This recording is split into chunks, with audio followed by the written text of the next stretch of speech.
നമസ്കാരം. ദിശ അക്കാഡമിയുടെ ഓൺലൈൻ ക്ലാസ്സിലേക്ക് എല്ലാവർക്കും സ്വാഗതം. അപ്പം നമ്മുടെ ഇന്നത്തെ ക്ലാസ് എന്ന് വെച്ചാൽ കറണ്ട് അഫയേഴ്സ് ആണ്. അപ്പം നമ്മൾ കറണ്ട് അഫയേഴ്സിന്റെ ഇനി അങ്ങോട്ട് ഒരു കറണ്ട് അഫയേഴ്സ് സീരിയസ് ക്ലാസ്സസ് ആയിട്ട് എടുക്കാനായിട്ടാണ് ഉദ്ദേശിക്കുന്നത്. അപ്പം ഇന്ന് നമ്മൾ സെപ്റ്റംബറിലെ കറണ്ട് അഫയേഴ്സ് വളരെ ഇമ്പോർട്ടൻ്റ് ആയിട്ടുള്ള ഒരു 30 ക്വസ്റ്റ്യൻ നമ്മൾ ഇന്ന് ഡിസ്കസ് ചെയ്യുന്നുണ്ട്. പിന്നെ ഒക്ടോബർ, അങ്ങനെ ഓരോ സീരീസ് ഓഫ് ക്ലാസ്സസ് ആയിട്ട് നമുക്ക് എടുക്കാം. അപ്പം ഇന്നത്തെ ക്ലാസ്സിലോട്ട് എല്ലാവർക്കും സ്വാഗതം. നോക്കാം നമുക്ക്. Okay, first question. അപ്പൊ ഞാൻ ക്വസ്റ്റ്യൻ പറഞ്ഞ് ഓപ്ഷനും പറഞ്ഞതിന് ശേഷം നിങ്ങളും അപ്ഡേറ്റ് ചെയ്യുന്നവരാണല്ലോ. അപ്പം കേട്ടോണ്ടിരിക്കുന്ന ആൾക്കാർ അത് ആൻസർ ചെയ്യാൻ പറ്റുമെങ്കിൽ നിങ്ങൾ ആൻസർ ചെയ്യുക. ഓക്കെ, അപ്പൊ ഫസ്റ്റ് ക്വസ്റ്റ്യൻ എന്ന് പറഞ്ഞാൽ which football club has won the 131 edition of Durand cup in September 2022. Okay, അപ്പം ഫസ്റ്റ് ക്വസ്റ്റ്യൻ ഡ്യൂറന്റ് കപ്പാണ്. 2022 ഡ്യൂറന്റ് കപ്പാണ് ചോദിച്ചിരിക്കുന്നത്. അപ്പം ഏത് ഫുട്ബോൾ ക്ലബാണ് ഡ്യൂറന്റ് കപ്പ് 2022 വിന്നർ എന്നാണ് ചോദിച്ചിരിക്കുന്നത്. അതിന്റെ എഡിഷൻ കണ്ടോളൂ, 131 എഡിഷൻ ആണ്, 131 എഡിഷൻ ആണ് ഡ്യൂറന്റ് കപ്പിന്റെ. അപ്പം ഏത് ഫുട്ബോൾ ക്ലബാണ് അത് വോൺ ചെയ്തിരിക്കുന്നതെന്നാണ് ചോദിച്ചിരിക്കുന്നത്. അപ്പൊ നിങ്ങൾക്ക് ആൻസർ ചെയ്യാമോ? Bengaluru FC, Mumbai FC Goa, none of the above. അപ്പൊ ആരാണത്? ബംഗളൂരു FC ആണ് കേട്ടോ. ബംഗളൂരു FC ആണ് ഡ്യൂറന്റ് കപ്പ് 2022ന്റെ ഫുട്ബോൾ ക്ലബ് വിന്നർ എന്ന് പറയുന്നത്. ബംഗളൂരു FC ആണ്. ഇനി ഇത് എവിടെയൊക്കെ വെച്ചിട്ടാണ്, ഇതിന്റെ വെന്യൂ എവിടെയാണെന്ന് അറിയാമോ? ഈ ഡ്യൂറന്റ് കപ്പിന്റെ 2022 വെന്യൂ എവിടെയാണെന്ന് അറിയാമോ? കൊൽക്കത്ത, ദെൻ ഗുവാഹത്തി, ഇംഫാൽ. ഓക്കെ, കൊൽക്കത്തയിലും ഗുവാഹത്തിയിലും ഇംഫാലും വെച്ചിട്ടായിരുന്നു ഡ്യൂറന്റ് കപ്പ് നടക്കുന്നത്. ഫസ്റ്റ് ഡ്യൂറന്റ് കപ്പ് അതെന്നാണ് നടന്നത്? 1888ലാണ് കേട്ടോ. ഫസ്റ്റ് ഡ്യൂറന്റ് കപ്പ് എന്നാണ് നടന്നതെന്ന് ചോദിച്ചാൽ 1888ലാണ്. 2022 വെന്യൂ എവിടെയാണെന്ന് ചോദിച്ചാൽ കൊൽക്കത്ത, ഗുവാഹത്തി, ഇംഫാൽ. ആൻഡ് വിന്നർ ആരാന്ന് ചോദിച്ചാൽ which football club? Bengaluru FC ആണ്. ഓക്കെ, ക്ലിയർ ആയല്ലോ. Then next question, second question. GMAX maritime exercise. GMAX maritime exercise is between India and Dash. ഇപ്പോൾ തന്നെ നിങ്ങൾക്ക് അതിന്റെ ആൻസർ കിട്ടി കാണും. GMAX is a Navy maritime exercise. ഒരു നേവി എക്സസൈസ് ആണ്. ആൻഡ് GMAX ആരൊക്കെ തമ്മിലാണ് നടന്നത്? ഇന്ത്യയും ആരൊക്കെയാണ്? സിംഗപ്പൂർ ആണോ, ജപ്പാൻ ആണോ, ചൈനയാണോ, സൗദി അറേബ്യ ആണോ? ആരൊക്കെ തമ്മിലാണ് നടന്നത്? Okay, GMAX India and Japan അല്ലെ, എല്ലാവർക്കും അറിയാവുന്നതാണ്. GMAX എക്സസൈസ് എന്ന് പറയുന്നത് ഇന്ത്യയും ജപ്പാനും തമ്മിൽ നടന്നതാണ്. ഈ GMAXന്റെ 6th എഡിഷൻ ആയിരുന്നു കേട്ടോ. GMAXന്റെ 6th എഡിഷൻ ആയിരുന്നു. ആൻഡ് ഇത് എവിടെയാണ് നടന്നതെന്ന് അറിയാമോ? ബേ ഓഫ് ബംഗാളിലാണ് കേട്ടോ. ബേ ഓഫ് ബംഗാളിൽ നടന്നതാണ്. GMAXന്റെ 6th എഡിഷൻ ആണ്. ഇന്ത്യയും ആരൊക്കെ തമ്മിലാണ്? ജപ്പാനും തമ്മിൽ. സഹയോഗ് കൈജൻ നിങ്ങൾ കേട്ടിട്ടുണ്ടോ? സഹയോഗ് കൈജൻ കോസ്റ്റ് ഗാർഡിന്റെ എക്സസൈസ് ആണ്. അതും ആരൊക്കെ തമ്മിലാണ്? ഇന്ത്യയും ജപ്പാനും തമ്മിലുള്ളതാണ്. എന്തെന്ന് പറയുന്നത്?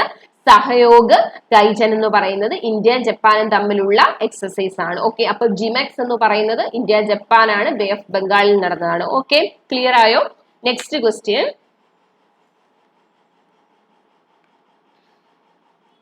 Tamil government has issued an order to set up a bird sanctuary at Nancharayan Tank.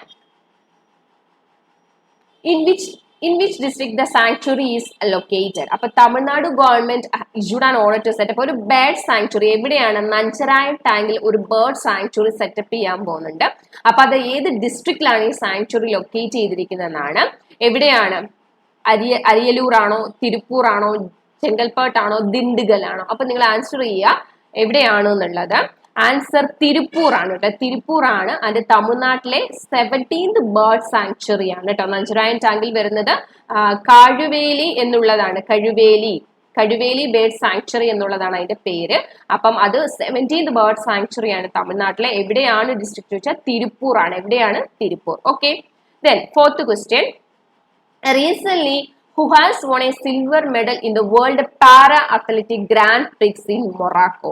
Morocco para athletic grand പ്രിക്സിൽ സിൽവർ മെഡൽ കിട്ടിയത് ആർക്കാണെന്നാണ് question. This is very important question. ഇത് വളരെ ഇമ്പോർട്ടന്റ് ആയിട്ടൊരു ക്വസ്റ്റ്യൻ ആണ്. ആർക്കാണ് കിട്ടിയത്?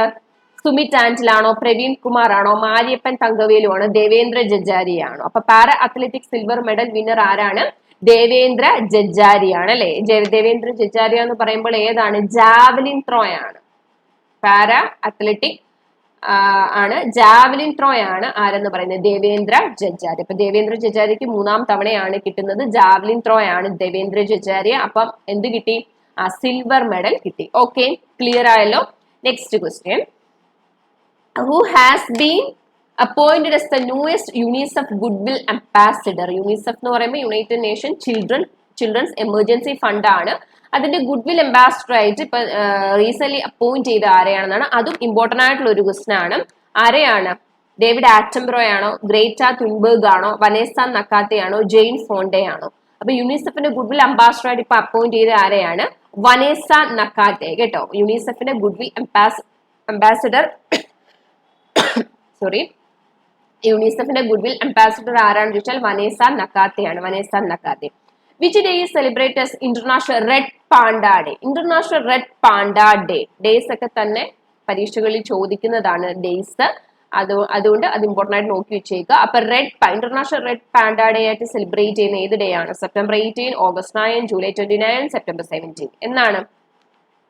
സെപ്റ്റംബർ 17 ആണ് ഇന്റർനാഷണൽ റെഡ് പാണ്ട ഡേ. അതിന്റെ പ്രത്യേകത എന്താണെന്ന് ചോദിച്ചാൽ സെപ്റ്റംബറിൽ 3rd സാറ്റർഡേ ആണ് കേട്ടോ. 3rd സാറ്റർഡേ ആയിരിക്കും എന്തായിട്ട് സെലിബ്രേറ്റ് ചെയ്യുന്നത്? ഇന്റർനാഷണൽ റെഡ് പാണ്ട ഡേ ആയിട്ട് സെലിബ്രേറ്റ് ചെയ്യുന്ന 3rd സാറ്റർഡേ ആയിരിക്കും. And that is September 17. Okay. Then 7th question.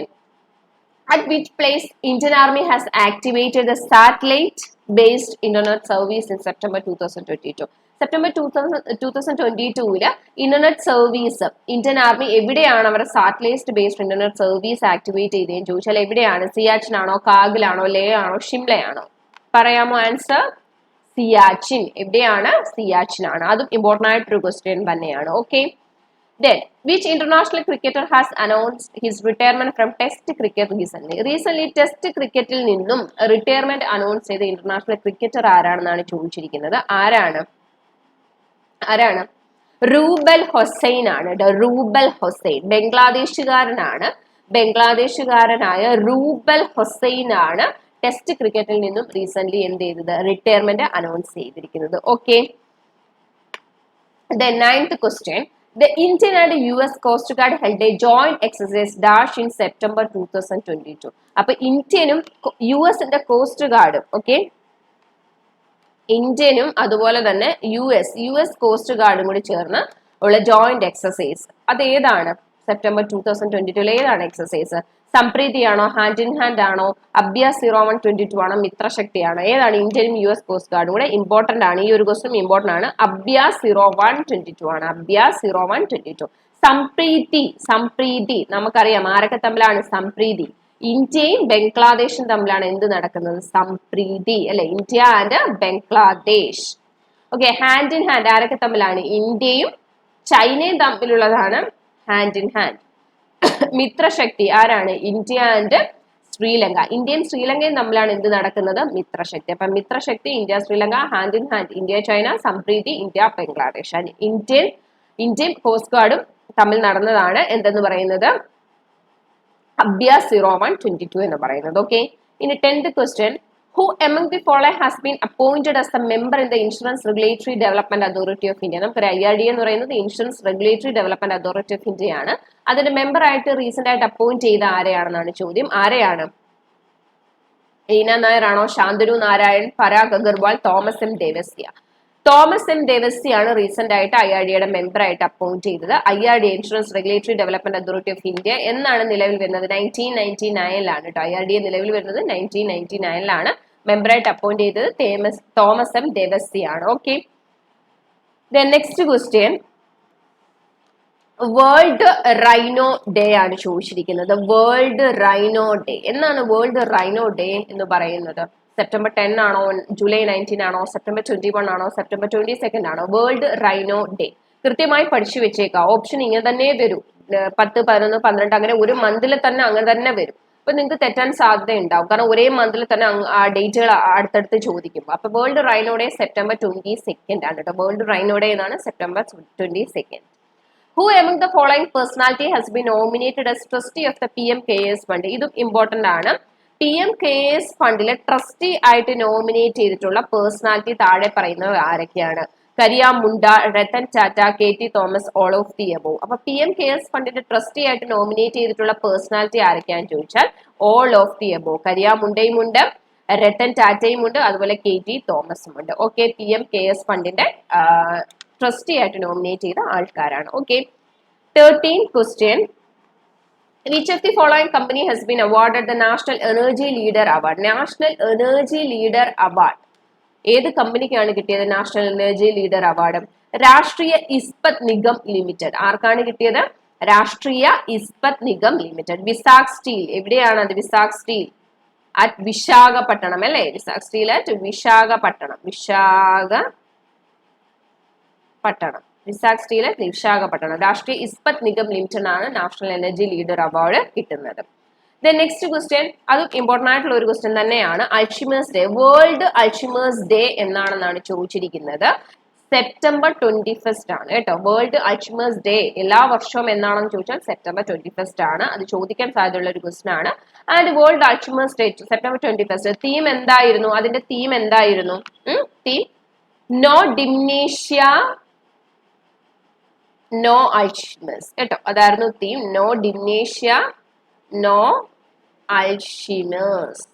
No dementia no Alzheimer's എന്നുള്ളതായിരുന്നു തീം. എന്നാണ് അൾഷിമേഴ്സ് ഡേ? സെപ്റ്റംബർ 21 ആണ് എവ്രി ഇയർ ഒബ്സർവ് ചെയ്യുന്നത്. Okay, next question.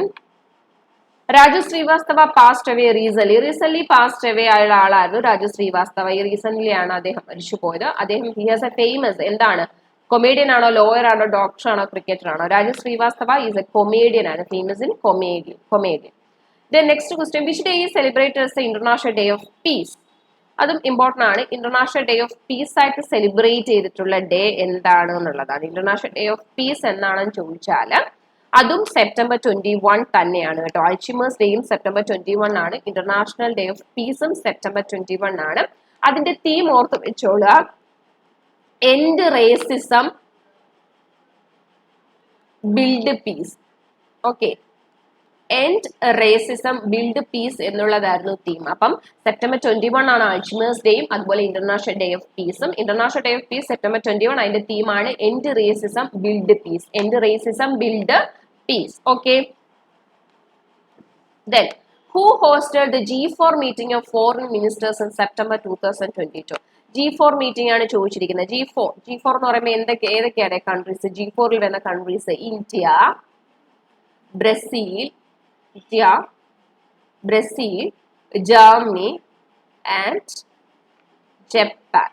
ഓക്കെ, അപ്പൊ G4 countries എന്ന് പറയുന്നത് ആരൊക്കെയാണ്? G4 കൺട്രീസ് ഇന്ത്യ ഉണ്ട്, ബ്രസീൽ ഉണ്ട്, ജർമ്മനി ഉണ്ട്, ജപ്പാൻ ഉണ്ട്. അപ്പൊ ഇന്ത്യ, ബ്രസീൽ, ജർമ്മനി, ജപ്പാൻ ഇവരാണ് G4 കൺട്രീസ്. ആൻഡ് ഫോറിൻ മിനിസ്റ്റേഴ്സിന്റെ G4 മീറ്റിംഗ് ഹോസ്റ്റ് ചെയ്തത് ആരാണെന്നാണ് ചോദിച്ചിരിക്കുന്നത്. സെപ്റ്റംബർ 2022 ഹോസ്റ്റ് ചെയ്തിരിക്കുന്ന ആരാണ് ഹോസ്റ്റ് ചെയ്തിരിക്കുന്നത്? Hardeep Singh Puri, doctor S Jaishankar, Kiren Rijiju, Piyush Goyal. ആരാണ്? ഡോക്ടർ എസ് ജയശങ്കർ ആണ്. നമുക്കറിയാവുന്ന ഒരു കാര്യമാണ്. Doctor S Jaishankar external affairs minister ആണ്. Doctor S Jaishankar. Urban and housing ആരാണ്?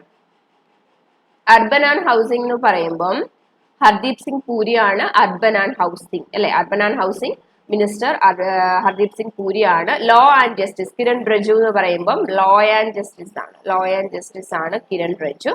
Then Piyush Goyal അറിയാമല്ലോ, leader of the house Rajya Sabha leader of the house രാജ്യസഭയാണ് പീയൂഷ് ഗോയൽ. അപ്പൊ G4 മീറ്റിംഗ് ഫോറിൻ മിനിസ്റ്റേഴ്സിന്റെ ഹോസ്റ്റ് ചെയ്ത ഡോക്ടർ എസ് ജയശങ്കർ ആണ്. Then 18th question, which of the following company has been given the Maharatna company status recently?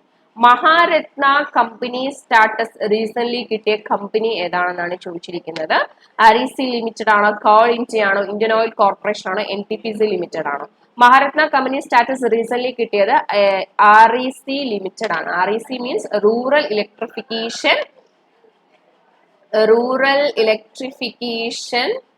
Corporation limited. REC limited ആണ് recent എന്ത് കിട്ടുന്നത്? Maharatna company status കിട്ടുന്നത്. And REC വരുന്ന 1969 REC rural electrification corporation 1969 വരുന്നത്. അതിനാണ് Maharatna company status recent കിട്ടുന്നത്. Okay, then 19th question, which of the following country is Asia's largest importer of palm oil according for 50% global import? അപ്പം Asia's largest importer of palm oil importer ആണ് ചോദിച്ചിരിക്കുന്നത്. Asia's largest palm oil importer 50% global imports കേട്ടോ. 50% globally import ചെയ്യുന്ന ഏഷ്യയിലെ largest importer of palm oil India ആണോ, ചൈനയാണോ, പാകിസ്ഥാൻ ആണോ, ബംഗ്ലാദേശ് ആണോ? Asia's largest importer of palm oil എന്ന് പറയുന്നത് ആരാണ്? ഇന്ത്യയാണ് കേട്ടോ. ഇന്ത്യയാണ്. 50% ഓഫ് ഗ്ലോബൽ ഇമ്പോർട്ട്സ് ആണ്. Okay.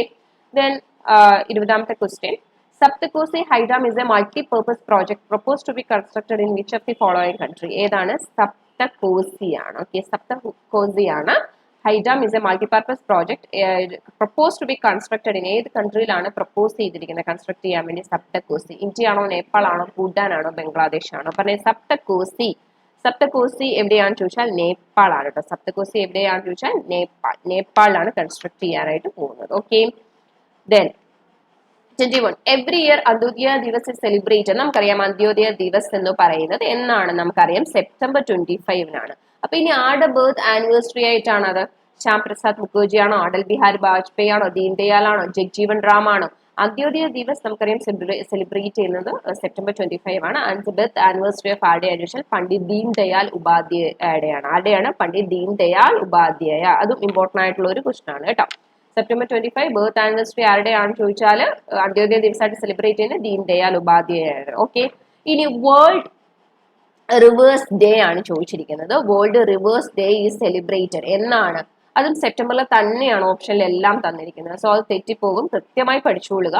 World rivers day is celebrated എന്ന് വെച്ചാൽ സെപ്റ്റംബർ 25 ആണ്. വേൾഡ് റിവേഴ്സ് ഡേ സെലിബ്രേറ്റ് ചെയ്യുന്നത് എന്നാണ്? സെപ്റ്റംബർ 25. ഓക്കെ. ദെൻ ഇനി അതിന്റെ ഒരു കണ്ടിന്യൂഷൻ തന്നെയാണ്. ആ വേൾഡ് റിവേഴ്സ് ഡേയുടെ തീം എന്താണെന്നാണ് ചോദിച്ചിരിക്കുന്നത്. What is the theme of world rivers day in 2022? 2022 world rivers day theme എന്താണെന്നാണ് ചോദിച്ചിരിക്കുന്നത്. അത് ഏതാണ് ചോദിച്ചാൽ എന്താണ്? The importance of rivers to biodiversity. The importance of rivers to biodiversity എന്നുള്ളതായിരുന്നു വേൾഡ് റിവേഴ്സ് ഡേയുടെ തീം. ഓക്കെ. അപ്പോൾ വേൾഡ് റിവേഴ്സ് ഡേ തീം എന്താണെന്ന് ചോദിച്ചാൽ the importance of rivers to biodiversity. ഇനി ഒരു ഇമ്പോർട്ടന്റ് ആയിട്ടുള്ള ഒരു ക്വസ്റ്റൻ ആണ് Jaldoot. Jaldoot initiative of Assam government is related to create awareness of which of the following fields? Jaldoot എന്ന് പറയുന്നത് അസം ഗവൺമെന്റിന്റെ ഇനിഷ്യേറ്റീവ് ആണ്. And is related to create ഏതൊക്കെ ഫീൽഡിൽ അവയർനെസ് കൊടുക്കാൻ വേണ്ടിയിട്ടാണ് ഈ ജലദൂത് എന്ന് പറയുന്നത്? വാട്ടർ പ്രിസർവേഷൻ ആണോ, സാനിറ്റേഷൻ ആണോ, ഹെൽത്ത് ആണോ, അതോ ഇതെല്ലാം കൂടി ഉണ്ടോ? ഏതാണ്? വാട്ടർ പ്രിസർവേഷനും ഉണ്ട്, സാനിറ്റേഷനും ഉണ്ട്, ഹെൽത്തും ഉണ്ട്. അപ്പൊ ആൻസർ എന്താണ്? All of these. അപ്പൊ ജൽദൂത് എന്ന് പറയുന്നത് അസം ഗവൺമെന്റിന്റെ ഇനിഷ്യേറ്റീവ് ആണ്. ആൻഡ് ഏത് ഫീൽഡിലാണെന്ന് ചോദിച്ചാൽ ഈ പറഞ്ഞിരിക്കുന്ന ഓൾ ഓഫ് ദീസ്. വാട്ടർ പ്രിസർവേഷനും സാനിറ്റേഷനും ഹെൽത്തും എല്ലാം ഉണ്ട്. All of these. Okay. Next question, 25th question. Amit Shah is to inaugurate dairy cooperative conclave. Amit Shah dairy cooperative conclave എവിടെയാണ് ഇനാഗുറേറ്റ് ചെയ്തിരിക്കുന്നത് എന്നാണ് ചോദിച്ചിരിക്കുന്നത്. ഗാങ്ടോക്ക് ആണോ, ഷിംല ആണോ, കർണാൾ ആണോ, ലക്നൗ ആണോ? അപ്പൊ Amit Shah dairy cooperative conclave inaugurate ചെയ്തിരിക്കുന്നത് എവിടെയാണെന്ന് ചോദിച്ചാൽ ഗാങ്ടോക്ക് ആണ് അല്ലെ. സിക്കിമിലെ ഗാങ്ടോക്കിലാണ് Amit Shah dairy cooperative conclave എന്ത് ചെയ്തിരിക്കുന്നത്? ഇനാഗുറേറ്റ് ചെയ്തിരിക്കുന്നത്. Next question, the government of India and the Maharashtra government of India and Maharashtra government will share 50-50%, 50-50% of the cost of which of the following projects? അപ്പം ഏത് പ്രൊജക്റ്റിലാണ് Maharashtra government of India 50-50% share ചെയ്തിരിക്കുന്നതെന്ന് ചോദിച്ചാൽ ഏതാണ്? Health care ആണോ, skill development centre ആണോ, railway ആണോ, ANC ആണോ? ഏതാണ്? റെയിൽവേ മാത്രമാണ് കേട്ടോ. റെയിൽവേ ഇൻഫ്രാസ്ട്രക്ചർ ആണ് ഗവൺമെന്റ് ഓഫ് ഇന്ത്യ ആണ് മഹാരാഷ്ട്ര ഗവൺമെന്റിന്റെ ഏതാ ചോദിച്ചാൽ railway infrastructure. Okay. 27th question, which of the following state will launch its own health insurance scheme called Chief Minister's Health Insurance Scheme? And this is very important ആയിട്ടുള്ള ഒരു question ആണ്. Chief ministers health insurance scheme ഏത് state ആണ് launch ചെയ്തിരിക്കുന്നത് അറിയാമോ? നാഗാലാൻഡ് ആണോ, UP ആണോ, ഹിമാചൽ പ്രദേശ് ആണോ, കേരള ആണോ? നാഗാലാൻഡ് ആണ് കേട്ടോ. നാഗാലാൻഡ് ആണ് chief ministers health insurance scheme launch ചെയ്തിരിക്കുന്നത്. നാഗാലാൻഡ് CM ആരാണ്? നാഗാലാൻഡിന്റെ നെഫ്യൂ റിയോ ആണ് കേട്ടോ. നെഫ്യൂ റിയോ ആണ് നാഗാലാൻഡ് CM. UPയുടെ ആരാണെന്ന് ചോദിച്ചാൽ UPയുടേത് നമുക്ക് എല്ലാവർക്കും അറിയാം യോഗി ആദിത്യനാഥ് ആണ് UPയുടേത്. യോഗി ആദിത്യനാഥ്. ദെൻ ഹിമാചൽ പ്രദേശിന്റെ ആരാണ് CM? ജയറാം താക്കൂർ ആണ്. ഹിമാചൽ പ്രദേശ് ആകുമ്പോൾ ജയറാം താക്കൂർ. ആൻഡ് കേരള നമുക്ക് അറിയാലോ ആരാണ്? പിണറായി വിജയനാണ് CM. അപ്പൊ നാഗാലാൻഡ് റെഫ്യൂ റിയോ, UPയുടെ യോഗി ആദിത്യനാഥ്, ഹിമാചൽ പ്രദേശിലെ ജയറാം താക്കൂർ, കേരളയുടെ പിണറായി വിജയൻ. അത് ഇത് ഓർത്ത് വെച്ചോളാം. Chief ministers health insurance scheme is very important. ഏത് സ്റ്റേറ്റിന്റെയാണ്? നാഗാലാൻഡ് ആണ്. Then 28th question, who has agreed to train the newly recruited command of Assam Police? Assam Police commandos ne newly recruit ചെയ്ത് ആസാം പോലീസ് കമാൻഡേഴ്സിനെ ട്രെയിൻ ചെയ്തിരിക്കുന്നത് ആരാണ് train ചെയ്യാൻ agree ചെയ്തിരിക്കുന്നതാണ് ചോദിച്ചിരിക്കുന്നത്. ഇന്ത്യൻ ആർമി ആണോ, ഇന്ത്യൻ എയർഫോഴ്സ് ആണോ, CBI ആണോ, ഓൾ ഓഫ് ദീസ് ആണോ? ആരാണ്? ഇന്ത്യൻ ആർമിയാണ് കേട്ടോ. അപ്പം ആസാം പോലീസ് കമാൻഡേഴ്സിനെ ട്രെയിൻ ചെയ്യാൻ എഗ്രി ചെയ്തിരിക്കുന്ന ആരാന്ന് ചോദിച്ചാൽ ഇന്ത്യൻ ആർമിയാണ്. Indian army. Okay, next question. National conference of environment മിനിസ്റ്റേഴ്സിന്റെ നാഷണൽ കോൺഫറൻസ് എവിടെയാണ്? ഗുജറാത്തിലാണ് നടക്കുന്നത്. അത് ഇനാഗ്രേറ്റ് ചെയ്തിരിക്കുന്നത് ആരാണെന്നാണ് ചോദിച്ചിരിക്കുന്നത്. ഹോം മിനിസ്റ്റർ ആണോ, മിനിസ്റ്റർ ഓഫ് എൻവയോൺമെന്റ് ആണോ, പ്രൈം മിനിസ്റ്റർ ആണോ, നൺ ഓഫ് ദീസ് ആണോ? ഇവിടെ ക്വസ്റ്റ്യൻ എൻവയോൺമെന്റ് മിനിസ്റ്റേഴ്സിന്റെ നാഷണൽ കോൺഫറൻസ് ആണ് ഗുജറാത്തില്. അപ്പൊ നിങ്ങൾക്ക് തോന്നും മിനിസ്റ്റർ ഓഫ് എൻവയോൺമെന്റ് ആണോ എന്ന് ആൻസർ ചെയ്യാൻ. പക്ഷെ ഇവിടെ ആൻസർ എന്ന് വെച്ചാൽ പ്രൈം മിനിസ്റ്റർ ആണ് കേട്ടോ. പ്രൈം മിനിസ്റ്റർ ആണ് അത് ഇനാഗ്രേറ്റ് ചെയ്തിരിക്കുന്നത്. എന്ത്? നാഷണൽ കോൺഫറൻസ് ഓഫ് എൻവയോൺമെന്റ് മിനിസ്റ്റേഴ്സിന്റെ നാഷണൽ കോൺഫറൻസ് ഗുജറാത്തിൽ നടന്നത് ഇനാഗ്രേറ്റ് ചെയ്തിരിക്കുന്നത് പ്രൈം മിനിസ്റ്റർ ആണ്. And last question, 13th question.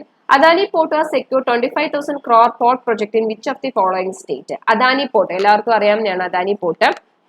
അപ്പം Adani port 25,000 crore port project ചെയ്തിട്ടുണ്ട്. ഏത് സ്റ്റേറ്റുമായിട്ടാണെന്നാണ് ചോദിച്ചിരിക്കുന്നത്. Adani port 25,000 crore port project ചെയ്തിരിക്കുന്നത് ഏത് സ്റ്റേറ്റുമായിട്ടാണ്? മഹാരാഷ്ട്രയാണോ, കർണാടകയാണോ, വെസ്റ്റ് ബംഗാൾ ആണോ, ഗുജറാത്ത് ആണോ? അദാനി പോർട്ടിന്റെ പ്രൊജക്ട് സെക്യൂർ ചെയ്തിരിക്കുന്ന ആരുമായിട്ടാണെന്ന് ചോദിച്ചാൽ വെസ്റ്റ് ബംഗാളുമായിട്ടാണ്. ആരുമായിട്ടാണ്? വെസ്റ്റ് ബംഗാൾ. അദാനി പോർട്ട് ആരുമായിട്ടാണ്? ഏത് സ്റ്റേറ്റുമായിട്ടാണ്? വെസ്റ്റ് ബംഗാൾ. ഓക്കെ. അപ്പൊ നമ്മൾ ഇന്നത്തെ ക്ലാസ്സിൽ ഒരു 30 ക്വസ്റ്റ്യൻ ആണ് നമ്മൾ ഡിസ്കസ് ചെയ്തിരിക്കുന്നത്. അപ്പോൾ ഇത് വളരെ ഇമ്പോർട്ടന്റ് ആയിട്ട് സെപ്റ്റംബറിൽ നടന്നിട്ടുള്ള വളരെ ഇമ്പോർട്ടന്റ് ആയിട്ടുള്ള കറണ്ട് ആയിട്ടുള്ള കാര്യങ്ങളാണ്. കൃത്യമായിട്ട് നിങ്ങൾ എഴുതി വെച്ച് പഠിക്കുക. വരുന്ന എക്സാമുകൾക്ക് നിങ്ങൾക്കിത് വളരെയധികം യൂസ്ഫുൾ ആവും തീർച്ചയായിട്ടും. അപ്പം ഇനി എല്ലാ ആഴ്ചകളിലും നമ്മൾ ഓരോ വീക്കിലേതായിട്ടുള്ള കറണ്ട് അഫയേഴ്സ് നമ്മൾ ചെയ്യുന്നതായിരിക്കും. അപ്പം തുടർന്നുള്ള ക്ലാസ്സുകൾ എല്ലാവരും കാണുക. എല്ലാവർക്കും ഇഷ്ടമായെന്ന് വിശ്വസിക്കുന്നു. Okay, thank you.